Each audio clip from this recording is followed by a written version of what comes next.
유언장이 낭독되는 자리, 변호사가 유나에게 100억 원이 찍힌 서류를 건네자 부모님은 활짝 웃었다. 그러고는 나를 보며 말했다. 수민아, 너는 네 앞가림은 스스로 잘하잖니? 나는 울지 않았다. 움찔하지도 않았다. 그저 광택이 나는 테이블만 뚫어지라 쳐다봤다. 귓가에서 쿵쾅거리는 내 맥박 소리가 들리지 않는 척했다. 그때 무언가 달라졌다. 회색 양복을 입은 나이든 남자가 일어섰다. 서류가 하나 더 있습니다. 그가 할아버지의 필체가 적힌 낡은 봉투를 펼치며 말했다. 어머니의 미소가 사라졌다. 아버지의 손가락이 움찔거렸다. 유나의 눈이 가늘어졌다. 그 봉투가 모든 것을 바꿔놓았다. 그것은 그들이 공들여 쌓아올린 모든 거짓말을 갈기갈기 찢어놓을 폭풍의 시작이었다.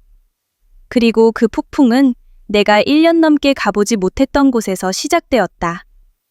서울 외곽, 할아버지의 과수원이 딸린 오래된 한옥. 한때는 안전함처럼 들렸던 바람소리가 이제는 비밀의 무게를 싣고 불어왔다. 할아버지가 돌아가시기 전 그해 봄 이후로 그 집에 다시 가본 적이 없었다. 그토록 익숙했던 곳이 이렇게 낯설게 느껴질 수 있다는 것이 이상했다. 차에서 내리자 자갈 깔린 마단이 발밑에서 버석거렸다. 처마 끝에 매달린 풍경 소리, 한때 여름날 오후의 배경음악이자 텐마루에서 식혜가 익어가던 소리였는데 이제는 텅 빈 메아리처럼 들렸다. 잃어버린 무언가의 흔적처럼. 나는 대문을 두드리기 전에 망설였다. 문에 칠해진 하얀 오칠은 예전처럼 군데군데 벗겨져 있었다. 목련나무는 여전히 동쪽으로 살짝 기울어져 있었지만 나는 환영받지 못하는 기분이었다. 삐걱거리며 문이 열렸을 때 나는 정막을 예상했다. 대신 들려온 것은 이제야 얼굴을 보이는구나. 라는 목소리였다. 할머니의 목소리는 변함이 없었다. 여전히 유리를 벨 것처럼 날카로웠다. 할머니는 팔잔을 낀 채 턱을 돌처럼 굳히고 있었다. 나는 얼어붙은 채 할머니의 얼굴에서 무언가를, 온기든 안도감이든 혼란이든 그 무엇이든 찾아보려 애썼다. 하지만 거기엔 냉기뿐이었다. 할머니, 대체 무슨 일이 있었던 거예요? 내가 다가가며 물었다. 내 부모가 그러더구나. 네가 너무 바빠서 방해받고 싶어 하지 않는다고. 새 인생을 살고 있다고. 할머니의 목소리가 잠시 흔들렸다가 다시 단단해졌다. 내 할아버지가 널 찾았다, 수민아. 임종 자리에서 매일같이 널 애타게 찾았어. 나는 마른 침을 삼켰다. 목구멍이 바싹 타들어갔다. 아니에요. 저도 전화하려고 했어요. 지난 3월에도 왔었고요. 그때 유나가 있었는데 집에 아무도 없다고 했어요. 할머니의 눈이 가늘어졌다. 우린 여기 있었다. 언제나 여기 있었어. 길고 고통스러운 침묵이 흘렀다. 그러고는 할머니는 말없이 집 안으로 휙 돌아 들어가 버렸다. 나는 할머니를 따라 안으로 들어갔다. 집 안의 공기는 더 무거웠다. 마치 벽들이 숨을 참고 있는 것 같았다. 할머니는 낡은 가죽 수첩을 들고 돌아왔다. 내 할아버지가 계속 걸었던 번호다. 할머니가 수첩을 건네며 말했다. 나는 할아버지의 필체를 즉시 알아볼 수 있었다. 네모반 듯하고 단정하면서도 살짝 기울어진 글씨체. 하지만 종이에 적힌 번호는 내 것이 아니었다. 할머니, 이건 제 번호가 아니에요. 비슷하지도 않아요. 전 대학 때부터 쭉 같은 번호였어요. 할머니는 수첩을 뚫어지라 쳐다보며 미간을 찌푸렸다. 네가 번호를 바꿨다고 하더구나. 우리가 널 찾지 못하게 하려고. 우리를 부끄러워한다고. 아니에요. 나는 기댈 곳을 찾듯 벽 쪽으로 뒷걸음질 쳤다. 부모님이 할머니한테 거짓말한 거예요. 일부러 저란 할머니, 할아버지를 떼어놓으신 거라고요. 할머니의 손이 떨렸다. 할머니는 마치 무릎이 무너져 내린 것처럼 벽난로 옆에 낡은 꽁무니 자개 의자에 천천히 주저앉았다. 장례식이 정무라고 들었어요. 내가 속삭였다. 절에 도착했을 땐 텅 비어 있었어요. 할머니는 창백한 얼굴로 나를 올려다보았다. 장례식은 아침 9시였단다. 할머니가 나지막이 말했다. 네가 오지 않았다고, 신경도 쓰지 않았다고 모두에게 말했더구나. 숨이 멎었다. 내가 할아버지 장례식을 놓쳤을 리가 없었다. 절대로. 잠시 방 안은 조용했다. 너무나 조용했다. 그리고 나는 그것을 느꼈다. 댐에 균열이 가는 것처럼. 가슴이 조여오고 눈앞이 흐려졌다. 나는 할머니 곁에 주저앉아 어린아이처럼 할머니의 손을 꽉 잡았다. 몰랐어요. 할아버지가 편찮으셨던 것조차 너무 늦게 알았어요. 할머니의 목소리가 부드러워졌다. 내 손을 쓸어주며 말했다. 이제 우린 진실을 알잖니. 그게 중요한 거야. 우린 알아. 우리는 오랫동안 그렇게 앉아 있었다. 침묵은 어색하지 않았다. 하지 못한 모든 말들로 묵직하고 무거웠다. 대청마루의 낡은 괴종시계가 기업보다 더 크게 똑딱거렸다. 밖에서는 바람이 거세지며 마른 잎들을 툇마루 위로 쓸어갔다. 불안한 기억들처럼. 마침내 할머니가 일어섰다. 손은 약간 떨렸지만 눈에는 몇 년간 보지 못했던 불꽃이 타오르고 있었다. 그 애들한테 전화해야겠다. 할머니가 말했다. 누구요? 할머니는 처음에는 대답하지 않았다. 할아버지가 바꾸길 거부했던 부엌격의 낡은 다이얼 전화기로 가서 번호를 돌리기 시작했다.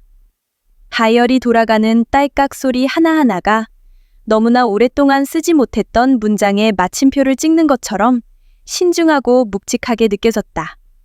나는 나이 들어 가늘어진 하지만 결의에 차 단호한 할머니의 손가락을 지켜보았다. 전화가 연결되자 할머니의 목소리는 차갑고 딱딱해졌다. 애미야, 너랑 아범, 그리고 유나, 지금 당장 여기로 오너라. 수화기 너머로 웅얼거리는 항의가 들려왔지만 할머니는 말을 잘랐다. 아니다. 미룰 수 없는 일이다. 1시간 안에 도착하거라. 할머니는 작별 인사도 없이 전화를 끊었다. 그러고는 나를 돌아보았다. 변호사도 오는 중이다. 나는 눈을 깜빡였다. 할아버지의 변호사.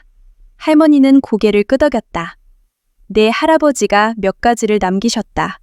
지시사안이지. 하지만 모두가 있는 자리에서만 읽어야 한다고 분명히 하셨어. 그러니 우리는 정확히 그렇게 할 거다. 나는 아무 말도 하지 않았다. 그럴 필요가 없었다. 그저 고개를 끄덕였다. 다음 1시간 동안 나는 작은 부엌 식탁에 앉아 나무 가장자리를 손가락으로 더듬었다. 할아버지가 아침마다 내가 대학에서 붙여드린 과학 잡지를 읽으며 커피를 마시던 바로 그 식탁. 내 논문에 대해 처음 물어보셨던 곳. 내가 식물 기억을 연구하고 싶다고 말했을 때 웃지 않으셨던 곳. 나는 부엌을 둘러보았다. 똑같은 커튼, 똑같은 낡은 냉장고의 윙윙거리는 소리. 하지만 공기가 변해 있었다. 마루에서 발소리가 울렸다. 초인종이 울렸다. 할머니가 내 어깨에 손을 얹었다. 여기 있거라. 때가 되면 부르마. 부엌에서 나는 그들이 하나둘 도착하는 소리를 들을 수 있었다. 어머니의 지나치게 상냥한 목소리. 어머니, 집에서 똑같은 냄새가 나네요. 아버지의 차분하고 절제된 말투. 이 일은 이미 처리된 줄 알았습니다만. 유나의 무시하는 듯한 한숨. 정말 유산 처리 끝날 때까지 기다릴 수는 없었어요? 그러다 침묵이 흘렀다. 그리고 내가 들어본 중 가장 차가운 할머니의 목소리가 들렸다. 우선 앉거라. 김 변호사님이 오시는 중이다. 영감의 마지막 지시를 읽어주실 게다. 나는 그들의 얼굴을 상상할 수 있었다. 혼란스럽고 궁금해하고 약간 짜증이 난 얼굴. 그들은 내가 여기 있다는 것을 몰랐다. 무슨 일이 닥칠지 몰랐다. 나 역시도 몰랐다. 하지만 마음속 깊은 곳에서는 어쩌면 단 한 번만이라도 내가 항상 뼛속까지 알고 있던 것을 누군가 소리내어 말해주길 바랐다. 그들이 한 짓은 살안이 아니었다고. 침묵과 배제와 조종은 오해가 아니었다고. 그것들은 선택이었다고. 대문이 다시 삐걱거렸다. 새로운 목소리가 들렸다. 차분하고 전문적인 변호사의 목소리. 오래 걸리진 않을 겁니다. 하지만 제대로 해야 합니다. 그것이 내 신호였다. 할머니의 목소리가 나를 불렀다. 수민아, 이제 들어오너라. 나는 일어섰다. 심장이 미친 듯이 뛰었다. 그리고 내가 부엌 문지방을 넘어 거실로 들어서는 순간 세 개의 고개가 내 쪽으로 돌아섰다. 눈은 휘둥그레지고 표정은 일순간에 무너져 내렸다. 어머니의 미소는 얼어붙었다. 아버지의 턱이 굳어졌다. 유나의 얼굴은 창백해졌다.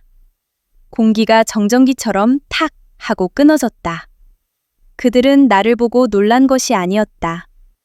그들은 겁에 질려 있었다. 세 사람 모두 그저 나를 빤히 쳐다봤다. 어머니는 마치 유령이라도 본 듯 눈을 깜빡였다. 아버지는 옷깃을 여몄는데 그건 내가 몇 년 동안 보지 못했던 초조할 때 나오는 버릇이었다. 유나의 입이 살짝 벌어졌지만 아무 소리도 나오지 않았다.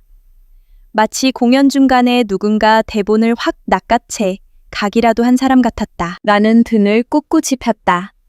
내가 움츠러들기를 기대했다면 쉴만 했을 것이다. 할머니는 그들 맞은편의 빈 의자를 가리켰다. 나는 숨을 고르며 천천히 앉았다. 김 변호사님이 나에게 짧게 고개를 끄덕여 보였다. 정중했지만 속을 알 수 없는 인사였다. 그는 가죽 서류 가방을 열고 두툼한 마닐라지 봉투를 꺼냈다. 이것은 고 박만석님의 마지막 유언 및 증서이며 고인의 요청에 따라 기록 및 봉인되었습니다. 그가 입을 열었다. 공신 문서 외에 고인께서 직접 쓰신 편지가 포함되어 있으며 이 자리에서 낭독하도록 되어 있습니다. 아무도 말하지 않았다. 변호사는 헛기침을 하고 낭독을 시작했다. 나의 아내 김영희에게. 할머니는 눈도 깜빡이기지 않았다. 우리의 과수원과 집, 그리고 그녀가 편안히 여생을 보낼 충분한 자금을 남긴다. 나머지를 찾는 법은 그녀가 알 것이다. 그러고는 그가 페이지를 넘겼다. 나의 손녀 박수민에게. 방 안의 공기가 팽팽해졌다. 나는 그것을 느꼈다. 나는 경기도 양평군 서종면 문오리 317번지에 위치한 박만석 연구동을 남긴다.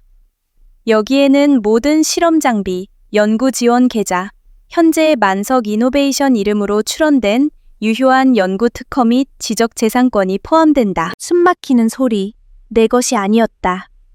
어머니의 눈이 유나에게로 휙 향했다. 나는 계속 손을 모으고 있었다. 김 변호사님이 계속했다. 그리고 마지막으로 나의 나머지 재산, 금융자산, 주식 및 퇴직연금은 나의 두 손녀, 박수민과 박유나에게 동등하게 분할한다. 조용하고 우아한 폭탄이었다. 하지만 폭발은 바로 그 뒤에 일어났다. 유나가 벌떡 일어섰다. 의자가 마룻바닥을 긁으며 끼익 소리를 냈다. 뭐라고요? 그녀가 뱉어냈다. 할아버지가 걔한테 연구동을 줬다고요? 그 시설 전체를요? 말도 안 돼. 나한테 약속했잖아요. 그녀가 부모님을 가리키며 떨었다. 전부 내 것이 될 거라고 했잖아요. 내가 그냥 할아버지 댁에 자주 찾아뵙고 웃고 착하게 굴면 모든 게 나한테 올 거라고 했잖아요. 아버지의 입술이 굳게 다물어졌지만 대답은 없었다. 어머니는 마치 땅이 꺼져 자신을 삼켜주기라도 바라는 듯 바닥만 쳐다봤다. 나는 그저 가만히 앉아 모든 것이 무너져 내리는 것을 지켜봤다. 김 변호사님이 차분하게 한 손을 들었다. 아직 더 있습니다. 박만석님께서는 박수민 양에게 개인적인 편지를 남기셨고 이 방에서 가족들 앞에서 낭독해달라고 요청하셨습니다. 유나는 씁쓸한 웃음을 터뜨렸지만 아무도 동조하지 않았다. 할머니가 옆 서랍에서 접힌 편지를 꺼내 그에게 건넸다. 돌아가시기 일주일 전에 쓰신 거다. 꼭 약속해달라고 하셨어. 변호사는 주름진 종이가 찢어지지 않도록 조심스럽게 천천히 펼쳤다. 할아버지의 넓고 자신감 있는 필체가 종이를 가득 채우고 있었다. 나의 가장 사랑하는 수민이에게 김 변호사님이 읽기 시작했다. 이 편지가 읽히고 있다면 나는 더 이상 내 곁에 없겠구나. 하지만 너에 대한 나의 믿음은 여전히 그 어느 때보다 강하게 남아있다. 그 말들이 열린 창문으로 불어오는 따뜻한 바람처럼 나를 덮쳤다. 너는 항상 조용한 아이, 관찰하는 아이, 생각하는 아이였지. 다른 이들이 신경 쓰지 않을 때 왜? 라고 묻는 아이. 유나가 의자에 다시 털썩 주저앉았다. 어머니는 무릎 위에서 손가락을 쥐어잡다. 아버지는 창밖을 내다보았다. 너는 너의 진실을 존중할 줄 모르는 가족 안에서 너만의 진실을 쌓아 올렸다. 내 안에서 무언가 바뀌는 것을 느꼈다. 분노도 복수심도 아닌 그저 인정받는 느낌? 너는 결코 실수가 아니었다. 너는 내가 가장 자랑스러워했던 유산이었다. 눈물이 시야를 흐렸지만 나는 눈을 돌리지 않았다. 나는 그들 모두가 모든 단어를 듣기를 원했다. 단어 하나하나를. 김 변호사님의 목소리는 방 안의 공기를 바꾸는 말의 무게에도 불구하고 흔들림이 없었다. 네가 7살 때 그 작은 노트를 꽉 쥐고 빗방울이 유리잔을 채우는데 걸리는 시간을 기록하던 모습을 보았다. 다른 이들은 그저 산만하다고 여겼던 것들에서 네가 패턴을 발견했을 때 너의 얼굴이 얼마나 환해졌는지도 보았다. 가슴이 조여왔다. 나는 그 노트를 기억했다. 아직도 가지고 있었다. 그는 계속했다. 내 어미가 너를 무시할 때 너의 기쁨이 어떻게 사그라드는지를 보았다. 네가 자랑스러워하는 무언가를 이야기할 때마다 내 아비가 어떻게 화제를 돌리는지도 보았다. 나는 어머니가 급하게 숨을 들이마시는 소리를 들었다. 나는 그녀를 쳐다보지 않았다. 유나는 그들에게 더 쉬운 아이였다. 편지는 계속되었다. 유나는 그들이 이해하는 모든 방식으로 반짝였지. 하지만 너, 수민아. 너는 그들이 번역할 수 없는 방식으로 빛났다. 그리고 그들은 너의 언어를 배우는 대신 너를 외면했다. 유나가 팔짱을 단단히 낀 채 의자에서 몸을 뒤척였다.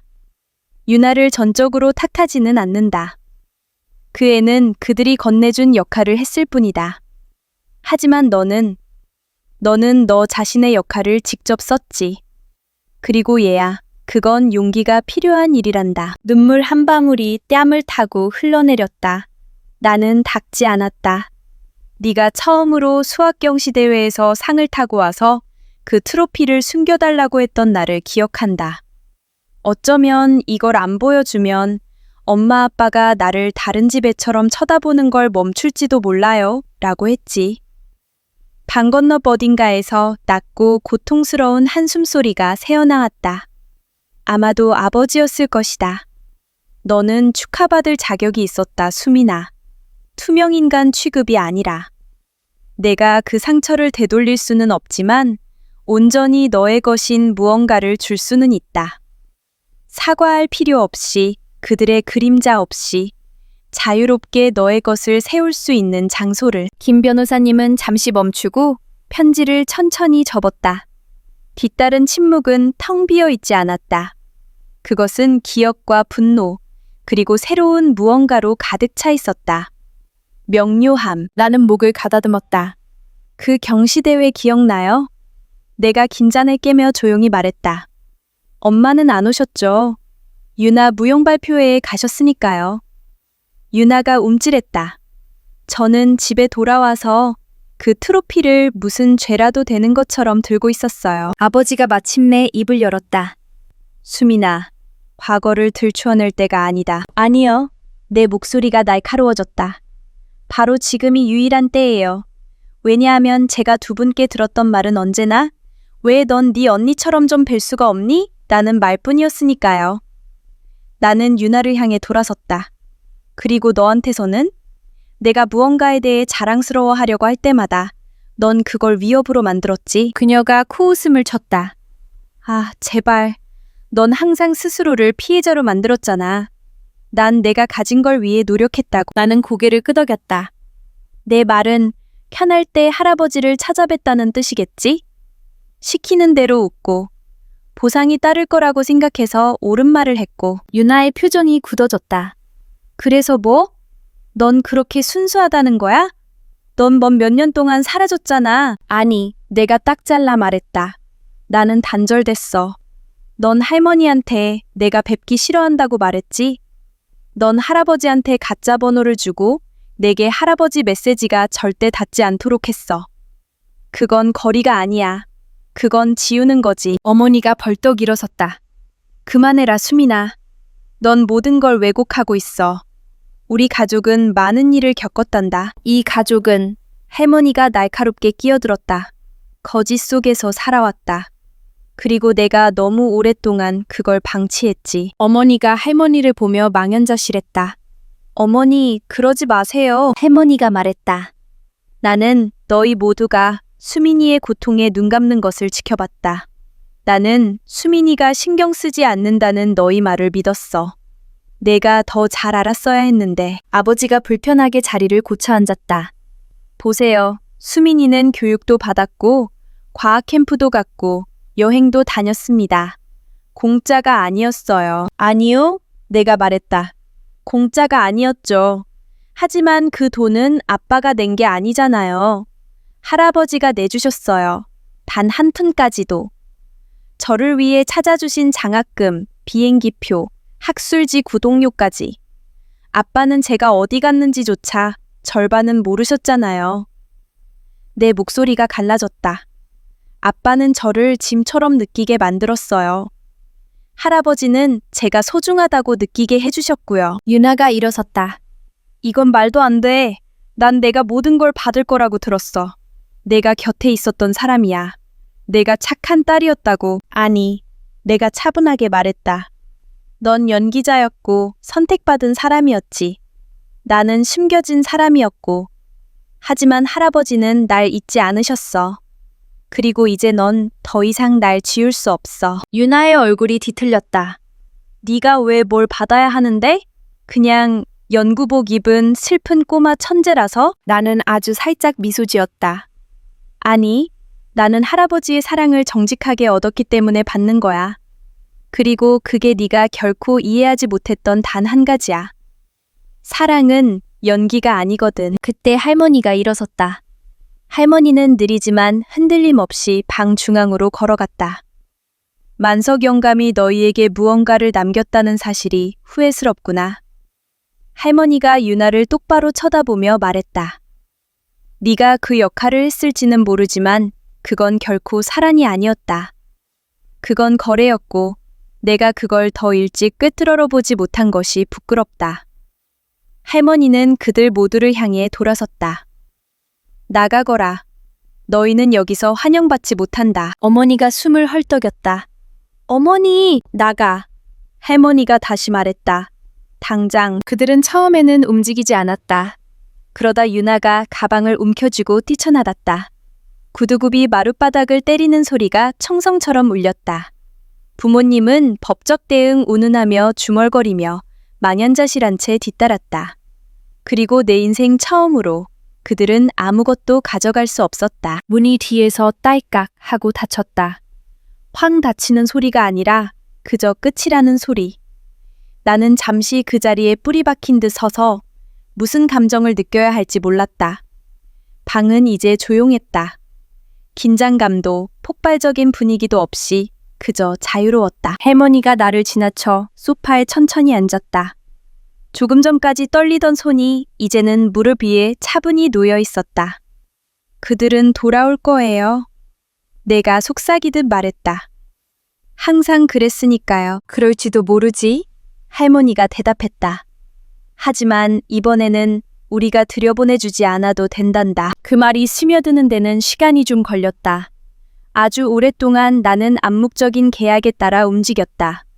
내가 충분히 나 자신을 증명하면, 충분히 성취하면, 계속 유용하게 있으면 어쩌면 나를 봐줄지도 모른다고. 어쩌면 그들이 움찔하지 않고 나를 딸, 동생, 가족이라고 불러줄지도 모른다고.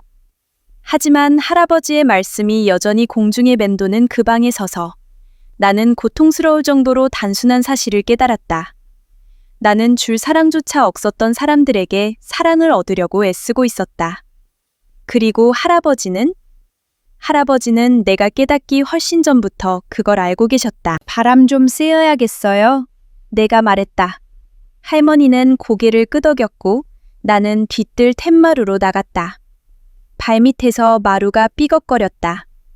한때는 집을 의미했던 소리, 이제는 변화를 의미했다.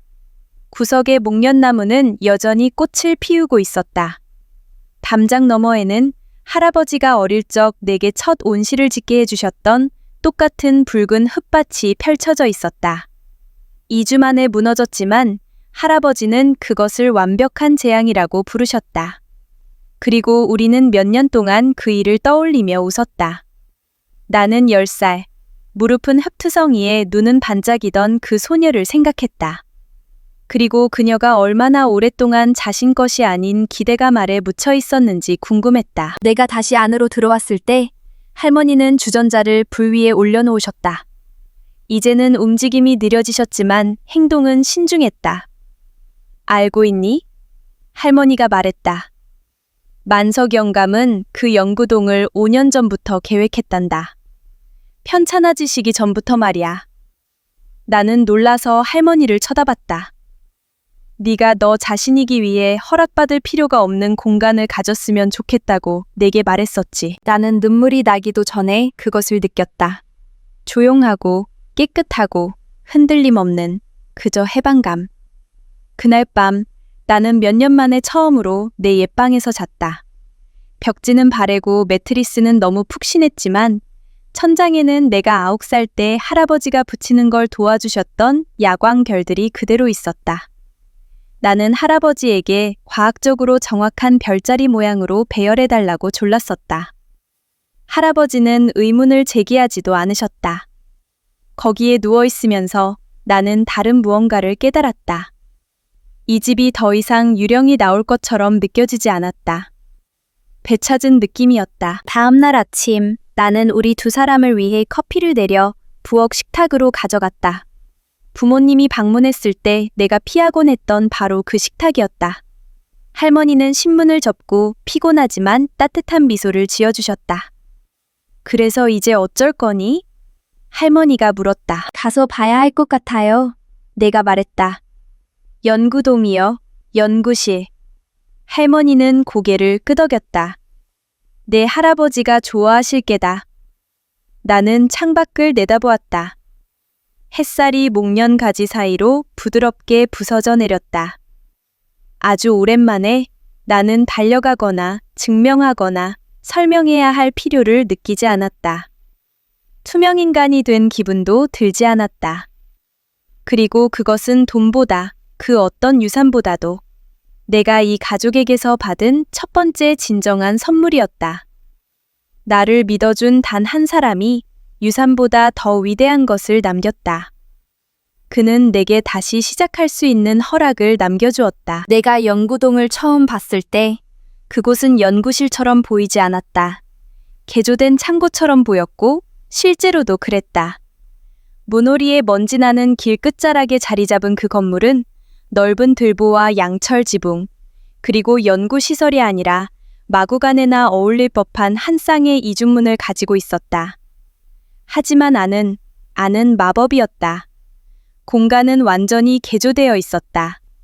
동쪽 벽은 유리판으로 되어 있어 아침 햇살이 가득 들어왔다.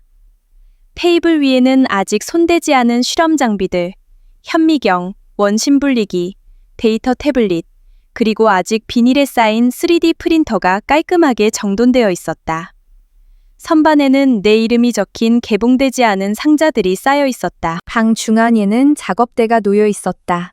그 위에는 내가 대학 시절 잃어버렸다고 생각했던 어릴 적 노트가 있었다. 찢어진 페이지와 삐뚤빼뚤한 글씨, 꿀벌의 의사소통 체계에 대한 작은 도표들이 그려진 그 노트. 무릎에 힘이 풀릴 뻔했다. 할아버지는 내게 그냥 연구실을 지어주신 게 아니었다. 내 정신을 위한 집을 지어주신 것이었다. 그 후 몇 주 동안 나는 연구동에 완전히 이사했다.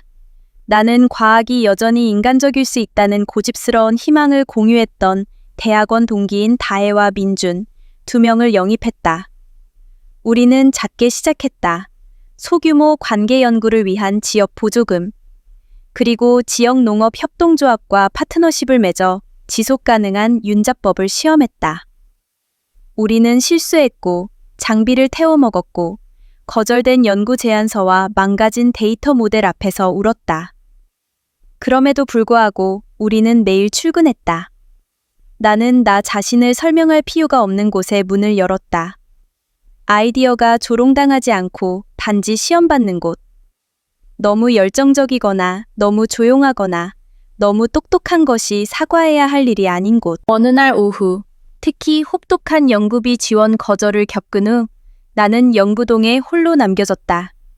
다른 사람들은 집으로 갔고 불은 어두웠고 나는 출력물과 빈 커피컵에 둘러싸여 창고 벽에 기대앉았다. 가방에서 할아버지의 편지를 꺼냈다. 김 변호사님께 부탁해서 내가 간직하게 된 편지였다. 나는 그것을 펼쳐 이미 100번도 더 읽었던 구절을 찾아 방 안에 속삭였다. 너는 너 자신의 역할을 직접 썼지. 그것은 단순한 격려가 아니었다. 지침이었다. 그날 밤 나는 또 다른 관계 시스템이 아닌 시골 학교를 기반으로 한 청소년 과학 프로그램을 위한 새로운 제안서를 썼다. 나처럼 조용하고 호기심 많고 눈에 띄지 않는 아이들을 위한 프로그램. 우리는 그것을 새싹 과학자 교실이라고 불렀다. 첫 해에 우리는 단 12명의 학생들과 함께했다. 아이들은 낡은 교과서를 쓰는 학교가 있는 마을에서 왔고 아무도 교실에 현미경을 가져온 적이 없는 곳이었다. 우리는 각 아이에게 내 것의 복제품인 가죽 표지 노트를 주었다. 첫 페이지에는 할아버지의 말씀이 찍혀 있었다. 그들이 이해하지 못하는 것들을 적어라. 언젠가 세상이 이해할 것이다. 그해 가을, 겨우 13살, 항상 머리카락이 얼굴을 가리던 수줍은 소녀 은서가 자신이 혼자 관찰한 벌의 행동에 대한 기록을 내게 보여주었다. 계산은 서툴고 문법은 엉망이었지만 그녀의 생각은 명석했다. 내가 그렇게 말해주자 그녀는 마치 내가 행성이라도 건네준 듯 나를 쳐다보았다. 정말 읽어보셨어요? 그녀가 속삭였다. 나는 미소 지었다. 물론이지. 그리고 그 순간 나는 깨달았다. 이것은 내가 잃어버린 것을 대체하는 것이 아니었다. 더 좋은 토양에 새로운 것을 심고 두려움 없이 자라게 하는 것이었다. 유언장 낭독이 있은 지 3년 후에 이메일이 왔다. 김 변호사님이 아닌 박유나를 대리하는 다른 변호사로부터였다. 제목은 짧았다. 박수민 혁신연구소 방문 요청. 처음에는 법적 문제에 대비했다. 유언의 이의를 제기하거나 조항을 다시 들추거나 우리가 이미 묻어버린 과거의 어떤 버전을 휘저으려는 또 다른 시도일 거라고 생각했다. 하지만 유나가 도착했을 때 나는 그녀를 거의 알아보지 못했다. 명품 구두와 완벽하게 세팅된 머리는 사라졌다. 화장기 없는 얼굴에 어깨에 비해 너무 큰 남색 코트를 입고 있었다. 그녀는 마치 공간을 차지하고 싶지 않다는 듯 천천히 중앙 로비로 걸어 들어왔다. 나는 접수 데스크 위 할아버지의 초상화 옆에 서 있었다. 그녀는 그것을 보고 잠시 멈췄다. 할아버지는 항상 네가 누군지 알고 계셨어. 그녀가 조용히 말했다. 내가 몰랐을 때도. 특히 내가 몰랐을 때. 잠시 동안 나는 어떻게 대답해야 할지 몰랐다. 그래서 그냥 고개를 끄덕였다. 보고 싶어. 그녀가 말했다.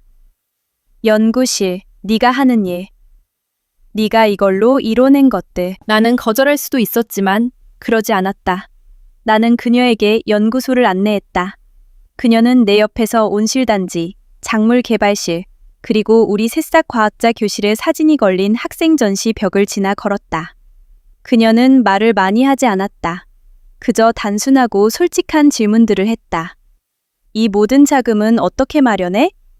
이 장치는 뭐에 쓰는 거야?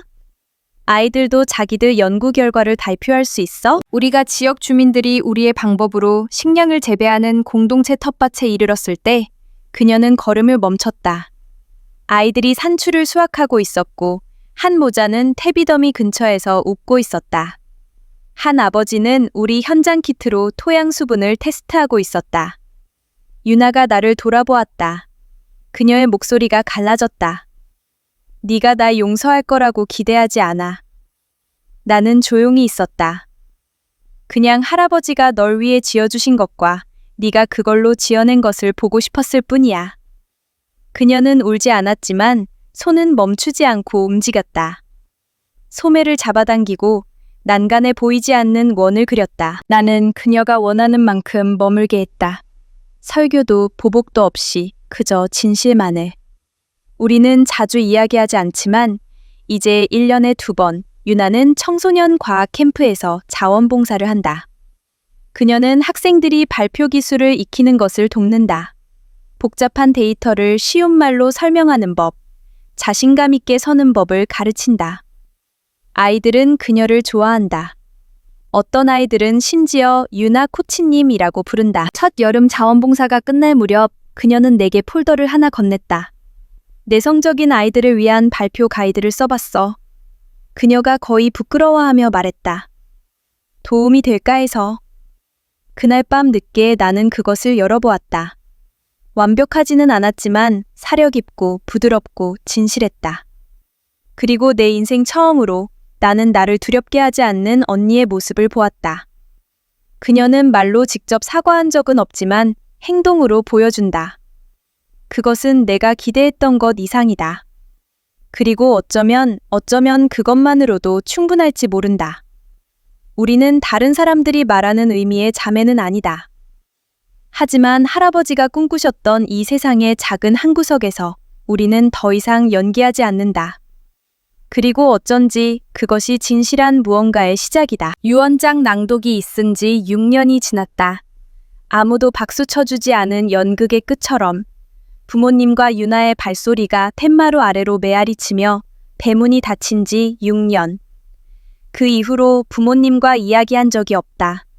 가끔 그들의 이름이 내가 열어보지 않는 이메일, 자선단체 보도자료, 혹은 그들이 일찍 은퇴한 제주도의 금융기사에서 나타난다. 나는 그들을 미워하지 않지만 그립지도 않다. 내가 생각하는 것은 일이다. 연구소는 내 상상을 뛰어넘는 무언가로 성장했다.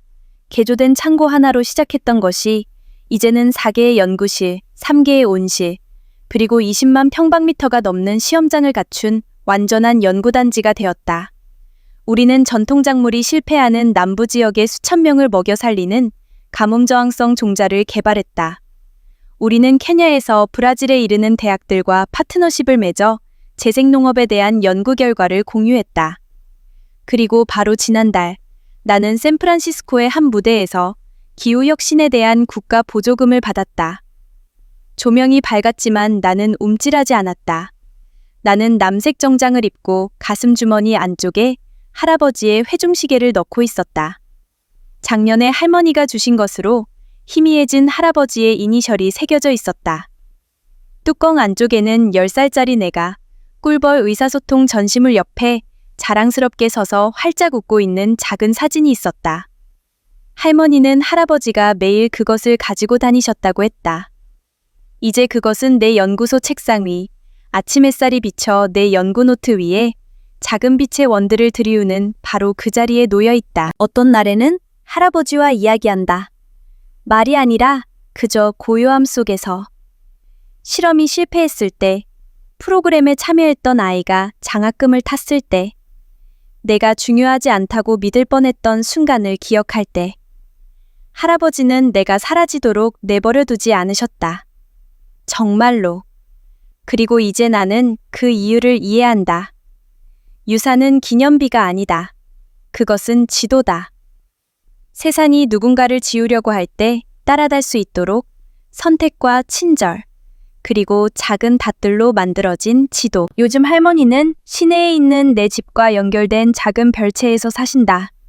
이제는 더 느려지시고 잘 잊어버리시지만 중요할 때는 여전히 내가 아는 누구보다도 예리하시다. 우리는 매일 아침 햇살이 드는 방에서 차를 마신다. 할머니는 내가 들어본 적 없는 할아버지 이야기를 들려주신다. 어떻게 할아버지가 청혼하려고 나무 한 그루를 심었는지, 어떻게 흙이 친절을 기억할 수 있다고 믿었는지, 어떻게 내가 돌아올 것을 항상 알고 계셨는지, 그리고 어쩌면 할아버지가 옳았을지도 모른다. 어쩌면 나는 돌아온다는 것이 무엇을 의미하는지 이해하기 위해 떠나야만 했을지도 모른다. 어떤 저녁에는 연구소 밭의 맨 끝, 태양열 관계 시험장과 아이들의 텃밭을 지나 할아버지가 손수 만드신 오래된 나무 벤치로 걸어간다. 그곳에서는 별이 보인다. 내 침실 천장에 붙였던 야광별이 아닌 진짜 별. 하지만 그 별들은 여전히 내가 한때 그랬던 소녀를 생각나게 한다. 아무도 대답에 신경 쓰지 않을 때도 계속해서 왜? 라고 물었던 소녀. 침묵하기를 거부했던 소녀. 할아버지가 믿어주셨던 소녀. 그리고 그런 밤, 바람이 나무 사이를 딱 알맞게 스쳐 지나갈 때 나는 잎사귀 속에서 할아버지의 목소리를 들을 수 있다고 맹세할 수 있다. 그들이 이해하지 못하는 것들을 적어라. 언젠가 세상이 이해할 것이다. 그리고 이제 마침내 세상은 이해한다.